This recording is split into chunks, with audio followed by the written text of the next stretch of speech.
Hello, this is my very first video on YouTube. How exciting is that? I thought I would do a very amateurish and unfussy video as my very first video. And then if anybody watches this and they're mad enough to think, oh, this is quite fun, I might stick with this guy for a few more videos, then you may see that the production value will increase slightly as I get better equipment and I get better at video editing.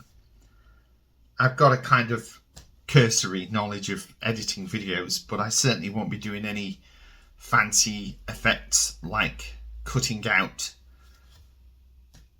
embarrassing pauses when I talk, like the one I just did. And I won't be zooming in for important statements that I make. Nothing like that. I thought I would just be completely candid for my very first video. I've just got my mobile phone propped up very clumsily on a plastic bottle in front of me. I haven't even got my proper camera stand yet. I'm still waiting for it to be delivered.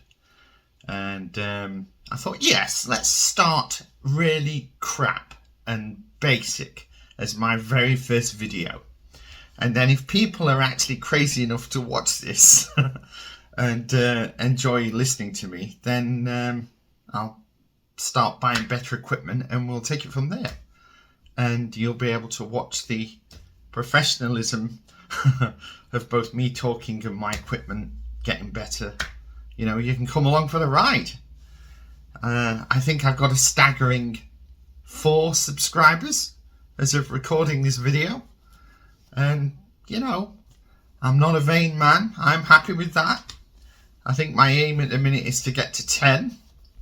And then we'll take it from there.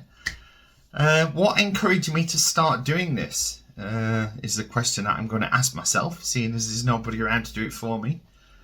I am 54. I was born in 1970. And I've always been a movie lover. I've loved movies for as far back as I can remember. I had an aunt who sadly passed away in 1989, but she was a manageress of the local cinemas in the town where I grew up. I say cinemas because she looked after 2. She was the manageress of an Odeon cinema in the mid 70s to the early 80s, I'm going to say. And then the Odeon cinema closed and she moved to an ABC cinema in the same town, which was, I think that was open until the early 90s. She was the manageress until she passed away in 1989. So this was my father's sister. So the upshot of all that was I got to see a lot of movies for free because we could just walk in, wave at my aunt, say hello, and, you know, it was great. We didn't even have to queue. We could walk past the queue. You know, I remember when we went to see Return of the Jedi, there was this huge queue of people. You know, it was the old thing of, oh, they were queuing around the block, and they really were. And, yeah, I just walked in with my dad, and everybody looked as if say, where are they going? How come they don't get to queue, you know? And, yeah, it was brilliant. And I never took it for granted. I was always very grateful of my aunt for letting us do that. And the other cool thing of this arrangement was she would give me the posters that they would display, what they call the quad posters, the large, big one-sheets outside of the cinema. And I just wish I still had some of those posters because they would be worth a lot of money now. I actually had, and it pains me to even think about it, I had the original Star Wars, well, it wasn't called A New Hope then, it was just Star Wars, when it was released in, I think it was released in England in 1978. And I was there. I saw it 3 times as a 7-year-old. And I had that original poster. And I had it on my bedroom wall. And God knows what happened to it. But I wish I still had it. I wouldn't be able to retire. But I could have sold it and had a good holiday with the proceeds. And I had others like, I had the original poster of Moonraker in 1979, and I remember having Star Trek II, The Wrath of Khan, was the last large poster I remember she gave me. I don't have any of them anymore, unfortunately.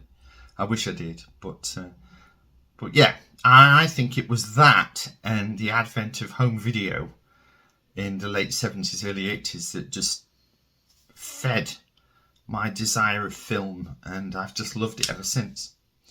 And watching YouTube, being an avid YouTube fan, just watching other people's channels, I started to come across a lot of channels of guys and women similar to me, just talking about films and how they love them and their collection. You can see some of my collection behind me. I've got about 900 Blu-rays. I've got about 260 odd 4Ks. So over 1,000 movies. And then I've got a collection of films on digital files. And these are films that, for whatever reason, are not available physically as of the recording of this video. So yeah, all told, I've probably got like 1,200 films, which is not a small number, but compared to other people on YouTube, I've just got like 2 big bookcases full, and I've seen other people on YouTube that got a whole room full, and it's incredible. But the difference I find is that a lot of YouTubers will collect Blu-rays and buy movies that they haven't seen, and a lot of their collection, it's a common thing where I'll see them, someone will do a collection of like, this is my Arrow video collection, and they'll have like 30 Blu-rays, and more than half of them they'll say, oh, I've not watched this yet, so I can't really tell you about it, which to me is a bit odd, because all the movies behind me, I saw them before I bought them. I have a history with all of these films. Certainly all the movies from like the 70s, 80s, 90s. I probably saw them when they first came out. And I just have a long history with them. So it always makes me laugh when I watch these reaction videos, first time watching, and if it's a film that I know really, really well. I just think, would there be a market for doing the opposite of that, which would be 115th time watching Blade Runner, or and would people want to see that? Would people be interested in what I have to say about it, having watched it all those times? And I could say that about a lot of films. So yeah, I thought, why not have a go and just start a YouTube channel and put a cap on, because I haven't got much hair and I'm sat near the window. And if I don't wear a cap, then the light reflects off the top of my head. And as I say, I'm 54. I've got I'm in a position, luckily, where I only have to work part-time. So I've got some spare time where I thought it would be nice to have a go at doing a YouTube channel. So this is kind of my introduction to the channel. And give you an idea of me and who I am. I do it unscripted. I'm not one of these that's going to be professionally talking to camera, very eloquently and, planned out what they're going to say. So unfortunately, there is going to be lots of ers and ahs and ums and pauses. So please bear with me. Hopefully you'll just accept that for what it is. And I want it to be like I'm talking to you. Like you're there with me. I mean, I know you can't at the minute talk back to me, but it would be nice to just kind of pretend that you're there. And if you have the same likes in movies that I have, then it's going to be great. And you can comment, and I'm going to look at all my comments if I get any. And it'll be quite interesting.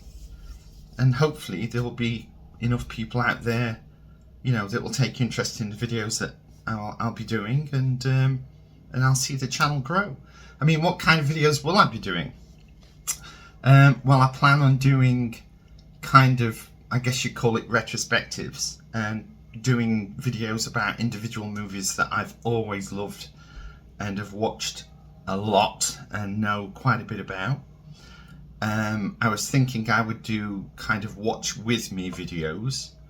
Not really like a commentary track. Well, I suppose they would be. But I thought if I could set the camera up in a way that you could see me watching the movie on the television, and I'm just talking about the movie as if you're there with me. I mean, I know for copyright reasons I couldn't actually have the movie on the screen visible all the time, but maybe there's things I could do, might have blur out part of the image or reverse it or something. So, if you think that's something you'd like to see me have a go at in my specialist amateurish way, then please let me know and I'll give it a go. The other thing I thought I would do, because this is my introductory video and you've got to try and get to know me as a person, is I thought what better way of giving you an idea of my kinds of tastes in movies than going through some of my all-time favourites. Now, I've picked out 15 films out of all the ones behind me that have a special place in my heart. So if you want to say these are like my top 15 all-time favourite movies, I guess you could say that. I'm not going to do them in an order of, and this is my number one movie of all time, because I have got a number one movie of all time, but when I try to rate the second place, the third place, the fourth place, I find it more difficult. So what I thought I would do is I've picked out 15 films that are very special to me, and I'm just going to go through them chronologically in the order that they were released, starting with the oldest and going through to the newest. And I've got them in front of me, and it's interesting that as I look at them, there are only 2 movies in this 15 that were made in the 21st century. So make of that what you will. I don't know whether that's a commentary on the state of movie making in the 21st century. There are a lot of films that have come out in the last 20 odd years that I love, that I'm not knocking in any way. I'm a big Marvel fan. I do think the superhero genre is getting a bit oversaturated at the minute, and I think Marvel need to put the brakes on and do a rethink. But there's only 2 movies out of my all-time favourite 15 that were made in the last 24 years. So I guess that says a lot about me as a movie buff. But then again, I'm an old guy, so a lot of the films that I like are movies that I've grown up with and I've known for a long time. So that's immediately going to give you some idea of the vintage of some of the ones that we'll be talking about. But I thought if I did this and showed you the 15 that I picked out, it will give you an idea of what my tastes are like in films. And if you look at all of these 15 as I show them to you and think, oh yeah, I love that movie, then brilliant. We've got a lot in common. If you don't like any of them, then maybe this channel and the things I'm going to be talking about are not going to be for you, sadly. I mean, it's a shame, but I can't appeal to everybody. I'm going to do my best to listen to any feedback that I get, and if there are particular films that people want me to talk about, then I will gladly do that, especially if it's one that I really like myself. I mean, chances are it will be. I have got some what you would call artsy-fartsy movies in there, but a good portion of them are well-known mainstream movies. Some of them are movies that not many people really like, movies that were completely destroyed critically when they were released, but I actually quite like them. So, maybe another series of videos I plan to do are sort of guilty pleasures. There's a couple of movies that I can think of, 4 off the top of my head that, I mention to other people and they go, oh, God, what do you watch that for? And I go, oh, well, I kind of like it. You know, it's got a lot going for it. If you look at it through my eyes, it's so yeah, I thought that would be quite interesting as well. So anyway, we're already 15 minutes in, and I've not even started on the top 15. So this is probably an indication of how my other videos are going to be. But you know, we'll give it a go. So as I say, these are in no order. So the last one I show you will not be my all-time favourite. These are just 15 of my favourite movies of all time, but in chronological order, starting with the oldest film first. So we'll start with a movie that was made in, I think it was 1958. Let me just check. Is it 1958? I can't see. 1954. I do apologise. You see, I'm off to a great start already. The first movie I'm going to talk about on this channel, and I've got a piece of information wrong. So I do apologise. I will try and get better. But my first movie is Alfred Hitchcock's Rear Window from 1954. If you're watching this video because you like films, then I don't need to explain to you who Alfred Hitchcock was. I can give you a one-sentence version. He was a British filmmaker that was very active in the 50s and 60s. Certainly that was sort of his golden period, was like the mid-50s to 1960 is when he kind of made the movies that he was most famous for.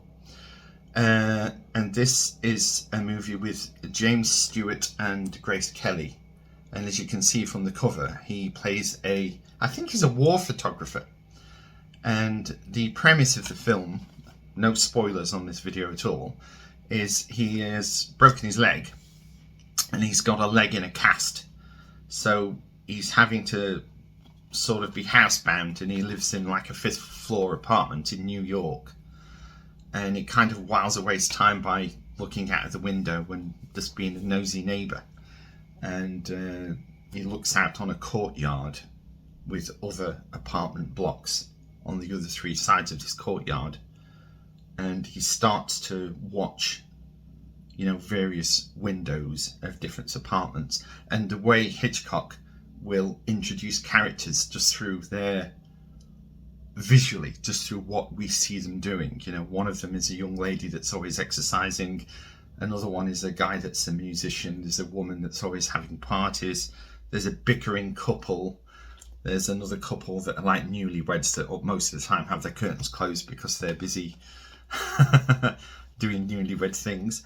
And yeah, and you know, the basic premise of the movie is he begins to think that one of his neighbours has committed a murder.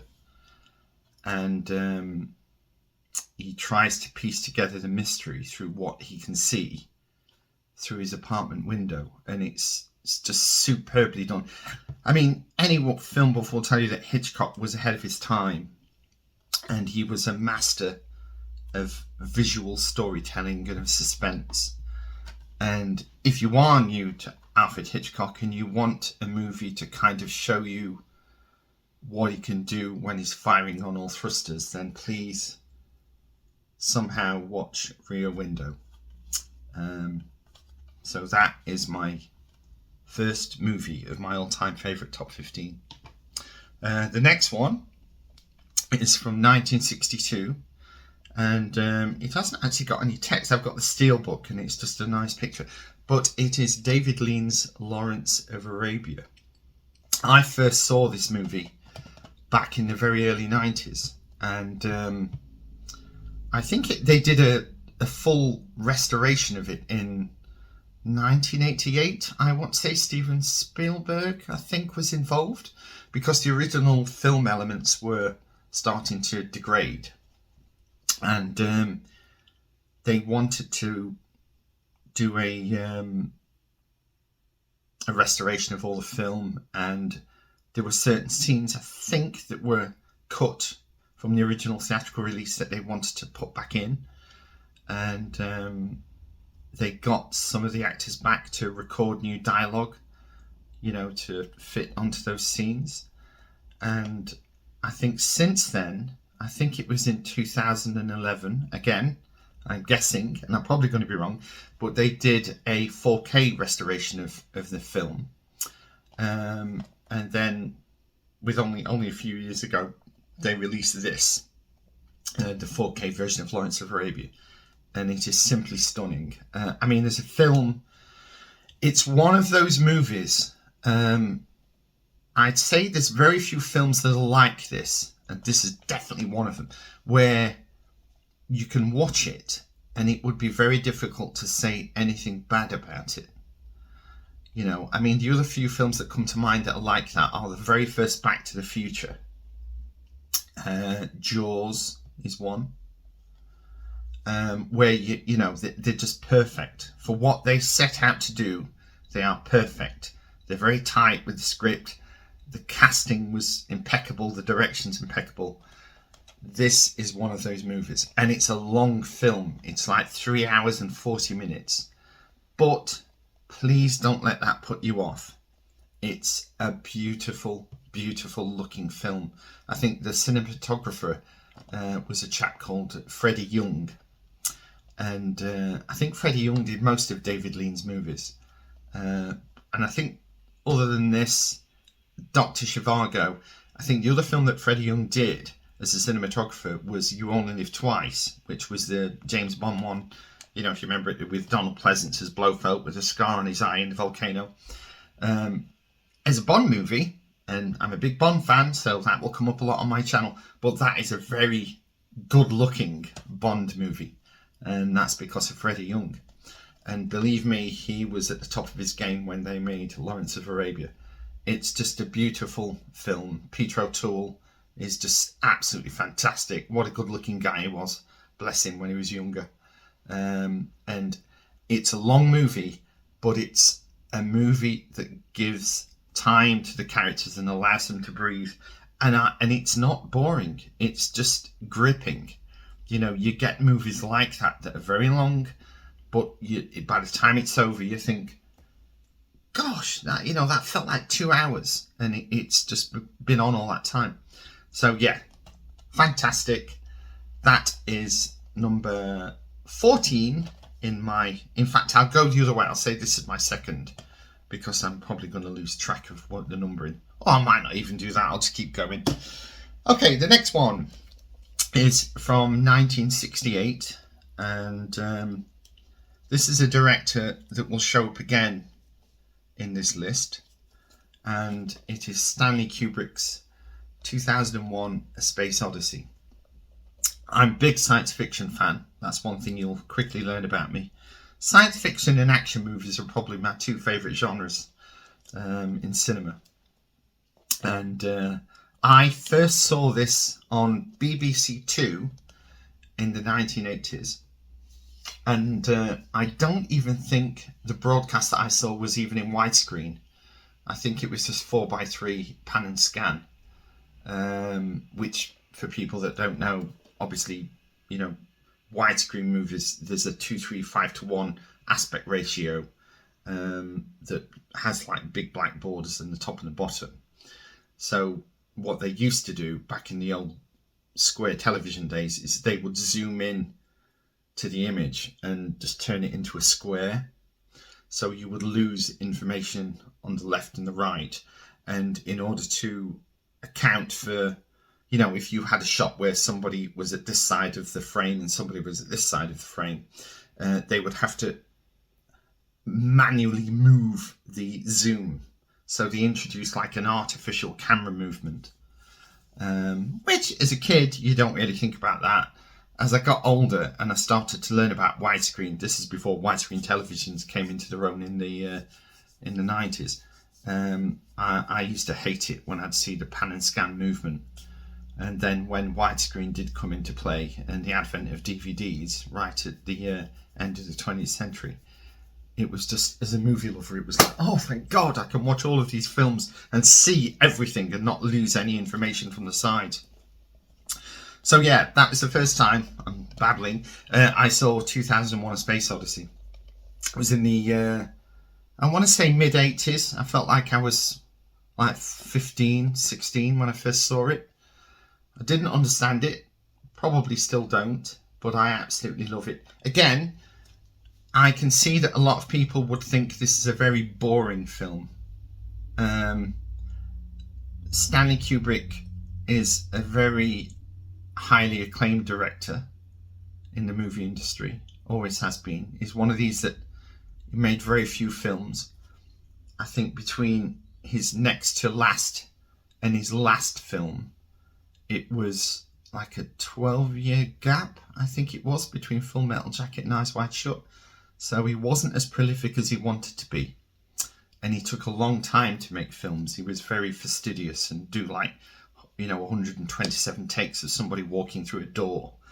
But his fastidiousness and his eye for detail really pays off, because you watch all of his movies and they just look fantastic. And 2001: A Space Odyssey was like the first true science fiction movie, that really moved everything along from the 1950s War of the Worlds types, which I have got. It's in my collection. I'm not knocking it. But this was like the first real intellectual sci-fi movie that was released, and I just love it. And this is, by the way, it's a fantastic 4K. Much like Lawrence of Arabia, 2001 has never looked as good as it does in this format. That is that one. So we're going to move forward to 1975. And my next all-time favourite movie is Steven Spielberg's Jaws. This is... A lot of people think this is his first movie, and it isn't. I like to think it's his third movie, although real movie snobs might say, oh, no, it's his second movie, because he made a movie before this called The Sugarland Express. And then in 1971, he did a film called Duel, which was, you probably have heard of, which I'm going to talk about a lot on my channel, I'm sure, because it's a great film. But that was originally made for TV, Duel, and it was called a Movie of the Week. And it received such critical acclaim that they decided to film extra scenes and pad it out. And then it was released theatrically in Europe, I think. So I like to think that is his first film, because it had a theatrical release. And it was 90 minutes long, and And Sugarland Express was his second. This was his third. This is the one that really put him on the map. And I just adore this film. I must have seen it over 100 times. And I still love it.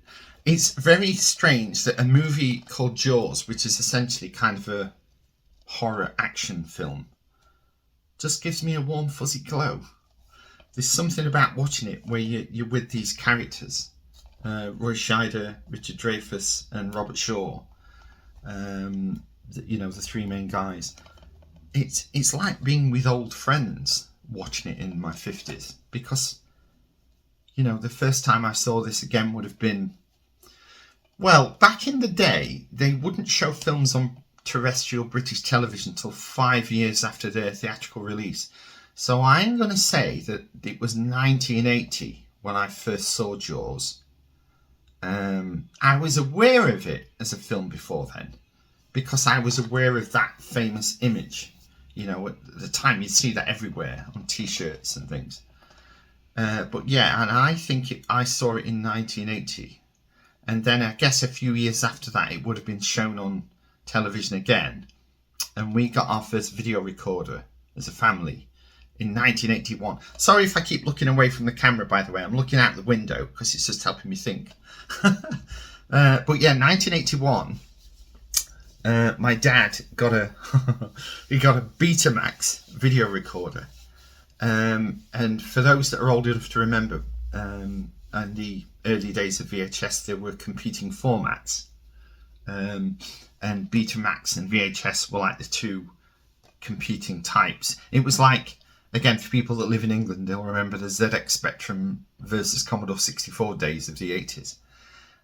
This was like the video format battle. And unfortunately, Betamax was completely beaten down to a pulp and just replaced by VHS.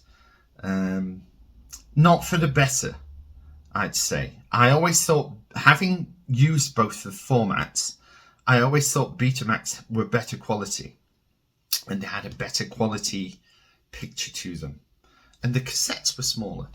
You know, I can remember when we finally got rid of our Betamax and we got our first VHS video recorder, the tapes were bloody huge.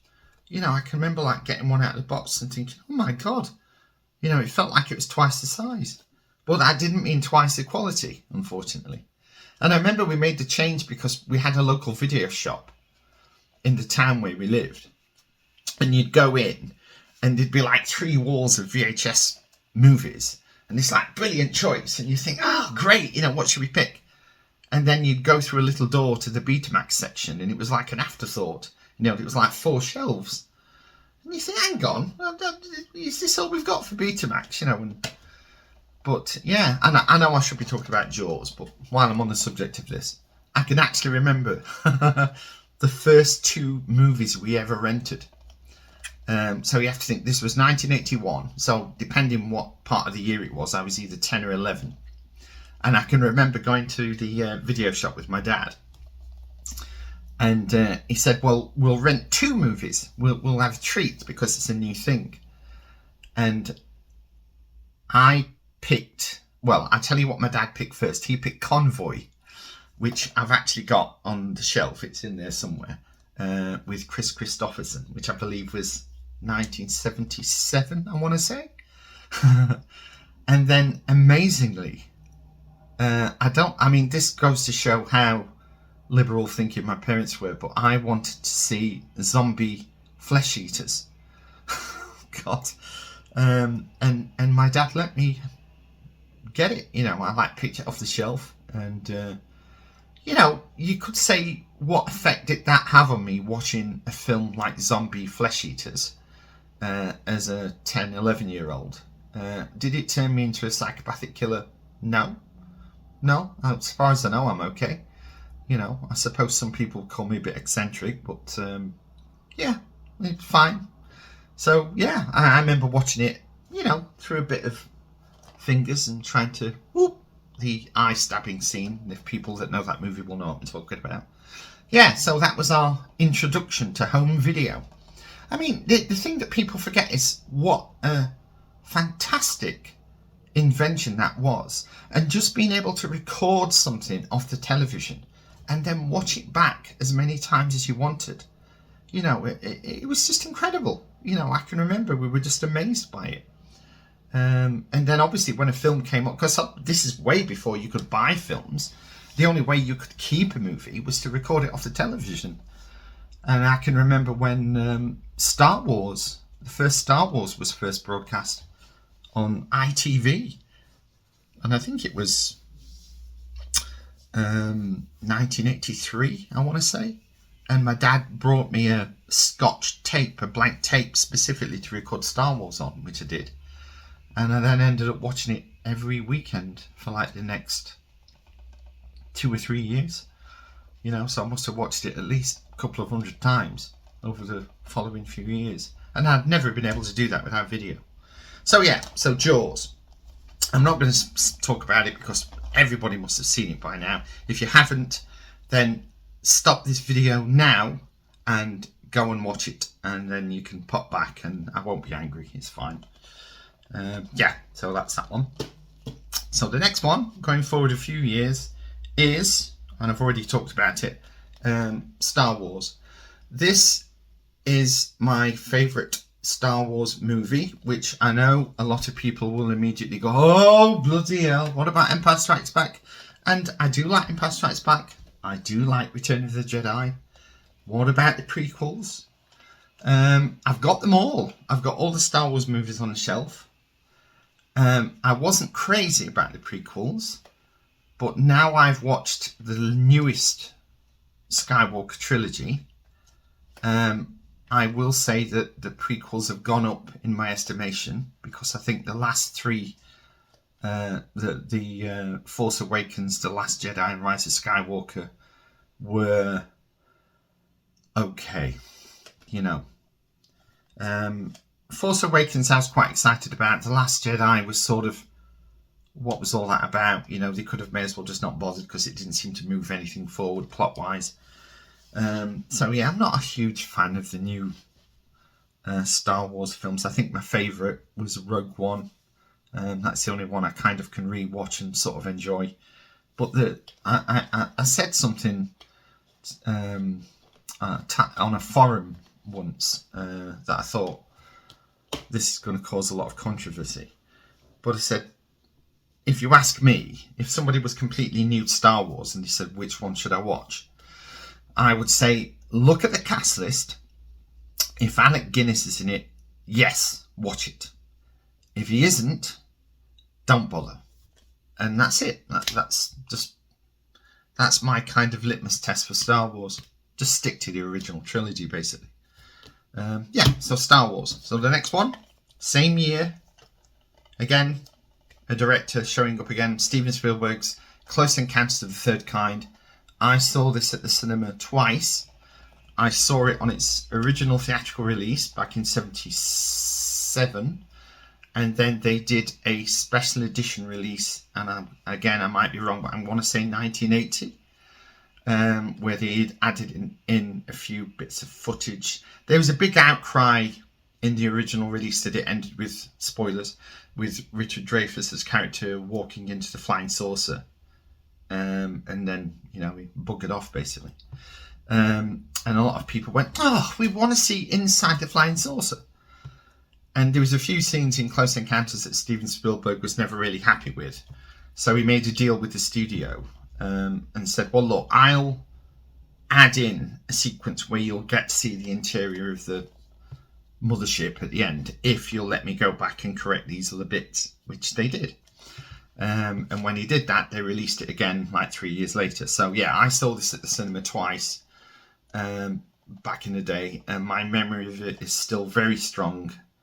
And I think this was the seed that was planted in my head that got me later in life, made me a big X-Files fan. It's not a accident. It's not an accident that this channel is called the Flix Files. So yeah, I'm a big X-Files fan. So I'll probably be talking about that if you're interested. So that's that one. I've just realised, this is how amateurish I am, that the box I've picked up off the shelf is actually the wrong one. I had to pluck them off the shelf before I recorded this video. Oh God, how stupid am I looking? This is meant to be Alien, and I actually pulled off the shelf Alien Covenant like a complete tit. So yeah, let's just say it's Alien. Alien, Ridley Scott's 1979 science fiction classic. Oh my gosh, what a movie. I will definitely be talking about this film a lot more on this channel. I didn't see it when it was first released because I was only 9, but I remember my dad going to see it at my aunt's cinema, and he came back with a t-shirt. I remember it was like a dark green t-shirt with Alien written across the chest in yellow lettering in the same type as the box. And I can remember just wanting to see this film so bad.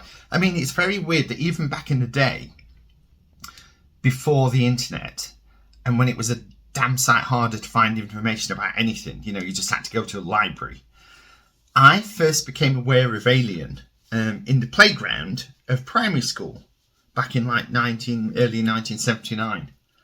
And a friend of mine who may eventually catch up on YouTube and see this channel, I hope he does, because it'd be nice to reconnect with him, but his name was Robert, and he brought into the playground one day a copy of a magazine called Starlog.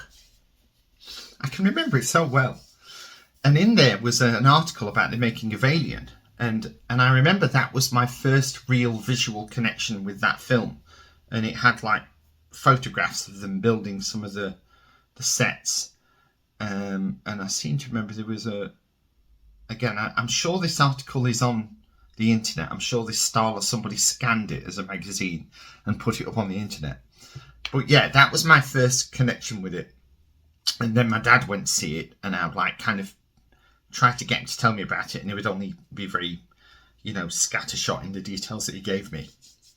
And then when we got our first video recorder, I can remember we went to the video shop 1 week, and there it was, the famous cracked egg design on the box. And it was just like this reflex of grab it off the shelf. I'm having this. We're going to watch this. So yeah, the very first time I watched Alien was on a Betamax tape in the very early... Well, we had our first video in 81, as I say, so this was either 81 or 82. And then not long after that, it was broadcast on television. So I remembered recording it off the television. And I seem to think it was in the summer, because I remember that year when I had the 6-week summer holidays off school, and I can't believe I'm going to admit this, but I watched it every day. I'm sure I did. Every day. I would try and get moments where my parents were like either both at work or they went out to go to the bingo or something, and I'd put it on and watch it, and yeah, I just love it. I just love that film. I suppose out of all the movies I'm going through, if I was to pick an all-time number one favourite, if somebody said, right, we're going to take all your films away and you've only got one left to watch for the rest of your life, even though I've seen it hundreds of times, it will probably be Ridley Scott's Alien. So yeah, there'll probably be a lot more about that on this channel at some point. Okay, so the next film, how far through are we? 1, 2, 3, 4, 5, 6, 7. So we're now on film number 8. And it's same director, Ridley Scott's Blade Runner. How Ridley Scott made Alien, which by itself is amazing. Oh, the other thing about Alien that I wanted to say was how well it's aged. That you can watch it, and the only thing that gives away its age is the look of the actors in the movie. The fact that Sigourney Weaver looks so young. If you didn't know who those people were, there's very little in that movie that would give away when it was made, and that's incredible. That all that time has passed, over 40 years, and it still looks incredible. And that's Ridley Scott's eye. That's just what he was really good at. And how he went from that to then make this his next movie, Blade Runner, which again is high up there in a lot of people's science fiction movies lists. I suppose some people find it a bit slow and stale, but wow, what a film. Just incredible to look at that opening shot of the eyeball, and the cityscape with the flames coming up through the chimneys. Just incredible. God, how many other movies after this copied that look? I heard somebody on the internet once say that this defined MTV when MTV started. And I have to agree, there's so many music videos just ripped off Blade Runner. But yeah, what a film. Absolutely love it. So that's going to be in the list. Okay, the next film is, again, don't forget, these aren't in order. These are just chronological. So we're now up to 1980. And we have another director that's already appeared in this list. And this movie is Stanley Kubrick's The Shining. Again, I didn't see this when it first came out. I was too young. My sister did. I remember going to see it with my mother. And I remember watching the making of documentary that Stanley Kubrick's daughter Vivian Kubrick filmed, and that's actually on the Blu-ray and the 4K, and it's it's worth watching. It's just a shame it's only like half an hour long. So I saw the making of this before I saw the movie. And the other interesting thing with this is when I did finally get a copy of it on video, it was the European cut, which was only like 2 hours long. And then I can remember it was sometime during the late 80s. I think it was on BBC Two. They tended to show films like this on BBC Two. You know, like it was just great for that sort of thing. But they showed the American version, which is longer. As I say, the European version was 2 hours, and the version that's now available, if you went out and bought this film now on 4K, you would get the extended version. So it's 2 hours and 24 minutes. And yeah, again, fantastic film. Jack Nicholson, my God, you know, you think of Jack Nicholson and you think of some of the roles that he's played. You know, One Flew Over the Cuckoo's Nest, Chinatown. I always liked him in Witches of Eastwick. I always thought he was brilliant in that. Batman, of course, Joker. But yeah, again, probably his best performance. Absolutely love this film. Love is a strong word, is a weird word for a film of this type, but yeah, I've got such a history with this film. I've seen it so many times. And again, I can just watch it and it gives me a nice fizz. You know, that, like James May says, it gets that fizzy feeling. And yeah, great film. I'll never tire of that. So now, the next film. So we now jump to 1985. And this is Terry Gilliam's Brazil. Wow, you know, what a film. I mean, I knew of Terry Gilliam when I first saw this because the film he did, I think he did 2 other movies, well, he did 3 other movies before this. He co-directed Monty Python and the Holy Grail with Terry Jones, didn't he? They directed that between them. Then the first movie he did on his own was Jabberwocky, which, you know, I've seen, but I'm not a massive fan of, to be honest. Then he did Time Bandits, which is amazing, which again will probably come up on this channel. And then he did Brazil. And the thing I like about Brazil is that Terry Gilliam is such a good world builder. It's the kind of steampunky, retro, futuristic look that you have in this film. You know, it depicts like an Orwellian 1984 sort of dystopian future. And it's just about Jonathan Pryce's character falling in love with a complete stranger, this woman that he sees. And at the same time, he's like navigating a career in, I think they call it information retrieval services or something like that. But, you know, it's like a dark comedy, but as a futuristic setting and as a world, it's just fantastic, you know. And Terry Gilliam, very talented filmmaker. And I know this had a lot of trouble when it was released because the studio, it wasn't the movie they were expecting and they didn't quite know how to market it. And there was a big hoo-ha at the time with Terry Gilliam, you know, threatening to sue the studio if they didn't release his version of the film. And yeah, it's got a bit of a checkered history, but wow, what a movie. If you haven't seen it and you like science fiction and you like Monty Python, give it a go, please, for me. Okay, next. 1986, so we've now jumped forward a year. We have David Lynch's Blue Velvet. What a great film. I mean, I love David Lynch. What other movies of his have I got? I should have said that about some of the other directors, actually, about what other films they've done that I have. Suffice to say, I've pretty much got all that they've done.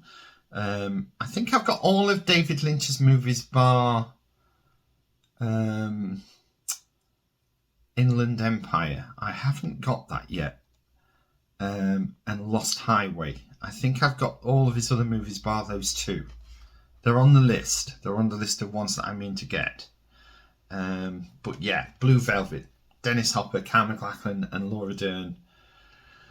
Wow, what a film again. What can I say? It's very, you know, it has the slight uneasy atmosphere that Eraserhead had. But it's just the plot and how it plays out. It's just so beautiful in its simplicity. You know, Kyle MacLachlan, he finds it starts where he's kind of in a field. He's walking to hospital because his father has got bitten by a Death Watch beetle or something, and his father's in hospital. And Kyle MacLachlan's character is walking to hospital, and he cuts through a field, and he sees a bottle standing up on top of like an oil drum, I want to say. And so he like looks on the ground and he finds some stones to throw to try and knock the bottle off the oil drum. So completely innocent, you know. And then as he's looking on the ground, he sees a severed human ear on the ground. And that's how the story starts. You know, I mean, my God, if that happened to you, can you imagine? And so he finds this like little bag in the litter on the ground, and he puts the ear in the bag, takes it to the police station, and that starts the whole plot of Blue Velvet. And it's a damn good film. Absolutely love it. I love David Lynch. I love Twin Peaks. So that's going to be on the list. Okay, we're moving forward a year again. 1987. We have Paul Verhoeven's RoboCop. I love RoboCop. I saw this in the cinema when it came out. 1987 was a hell of a year for movies when I look back. I mean, what other films came out that year that I remember really liking? The Running Man, Arnold Schwarzenegger, Predator. I remember seeing Joe Dante's Inner Space, which is a movie I'm going to talk about on this channel because I think it needs a lot more love, that film, than it's got, because it's a damn good film. My favourite Bond movie was released in 1987, which was Timothy Dalton's The Living Daylights. But yes, RoboCop. Wow, what a film. You know, talk about completely knocking you for six in terms of its action and its violence. It does not hold back. You know, Paul Verhoeven, European filmmaker, his first American movie, and my God, did he make himself known with this movie. He then went on to make Total Recall, which is a very violent film but a very good movie, Basic Instinct, and then he kind of stumbled quite a lot with Showgirls, which we're not going to talk about. I don't have that, by the way. That's not in my cupboard. Yeah, RoboCop, fantastic film. If you've not seen it and you like science fiction, slap yourself. Again, pause the video, go and watch it, come back. I won't be angry, it's fine. You'll love it. Absolutely superb. Yeah, I saw it when it first came out, so, you know, God, I mean, how many years ago was that? 1987. If I've watched it at least once a year, so, you know, you can already see that I've seen it quite a lot. Okay, so now we jump forward to 1994. And interestingly, this is the second movie in my all-time favourites pile that is based on a Stephen King book. Or should I say novella in this case, but it's Frank Darabont's The Shawshank Redemption.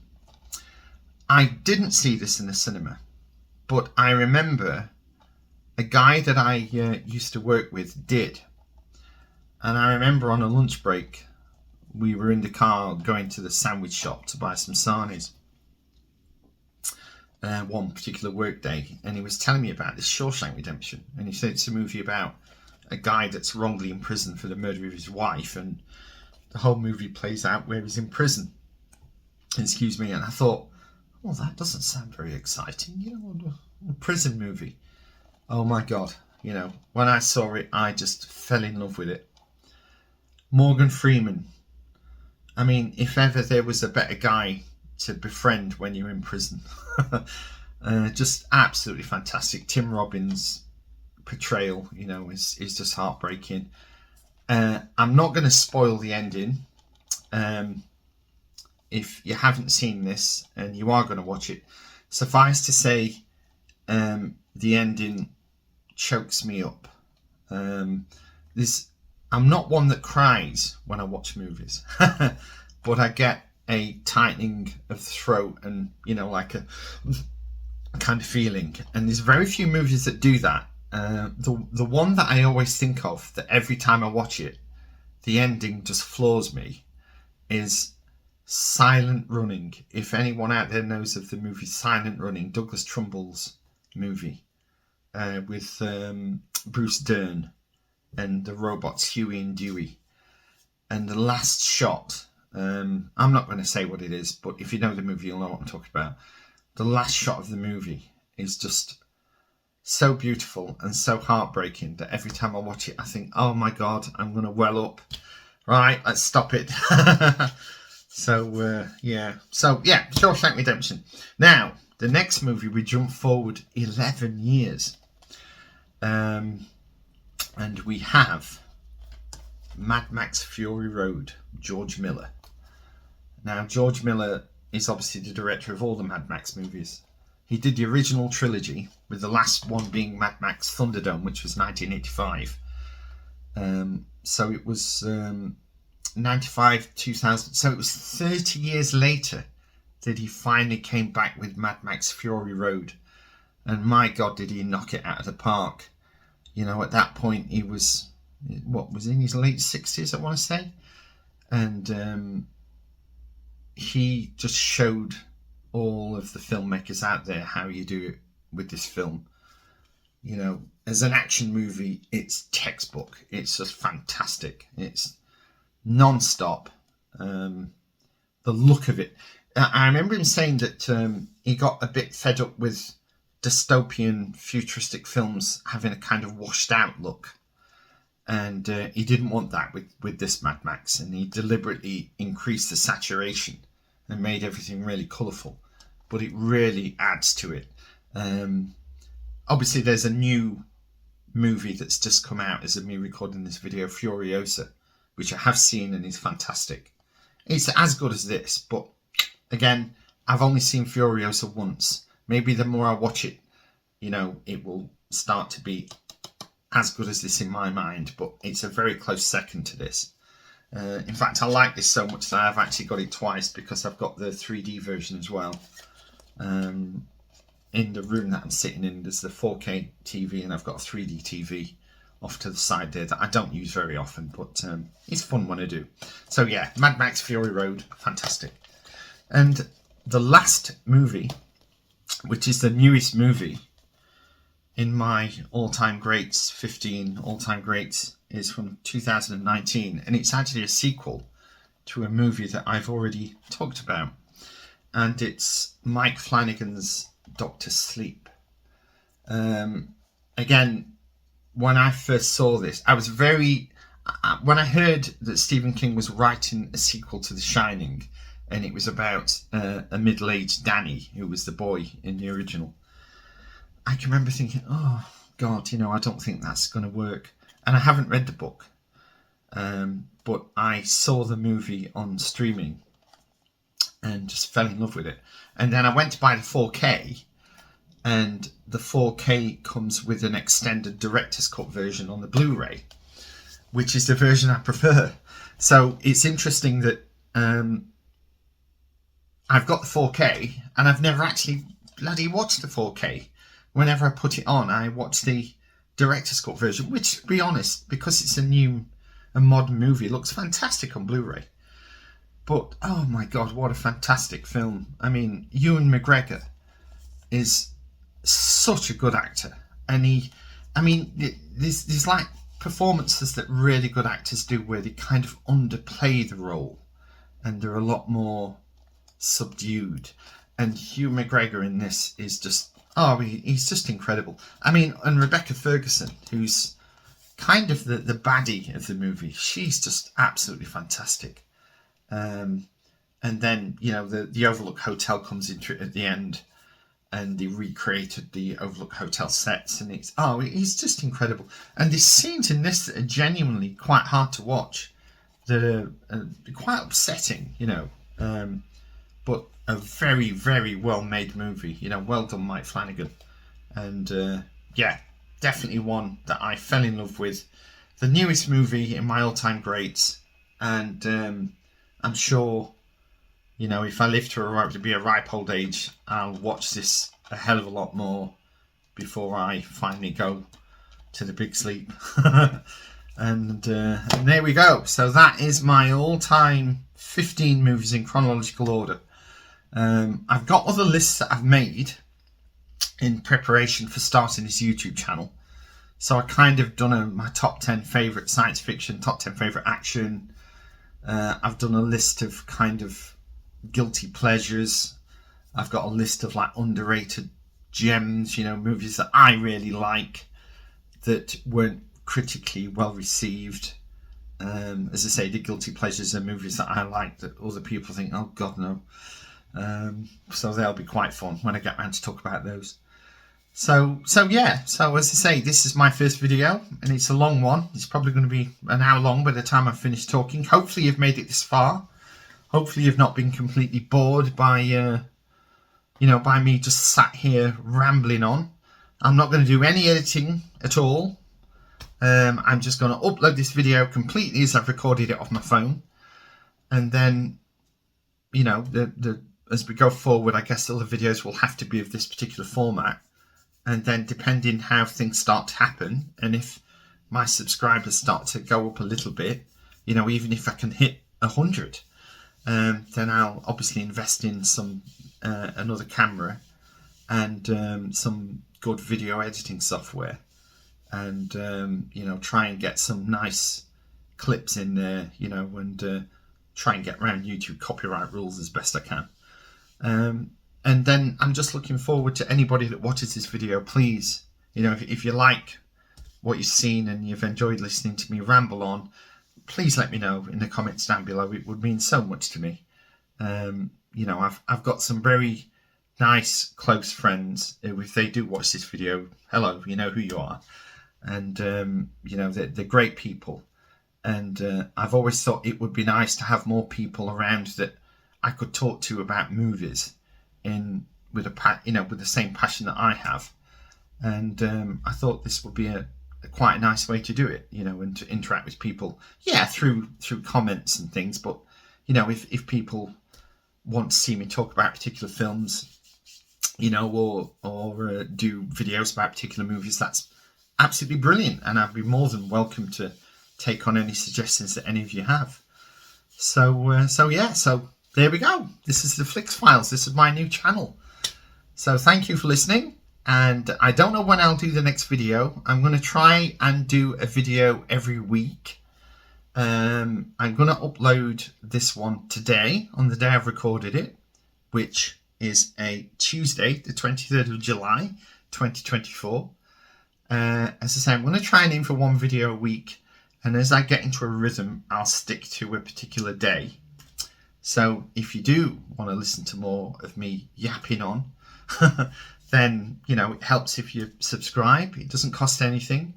You don't have to, if you don't want to. But if you do, it will flag up when I upload a new video, when you'll get to see it quicker than just finding it on your algorithm feed that YouTube does. So, So thank you very much for listening. I've enjoyed making this video, and hopefully I'll see you soon.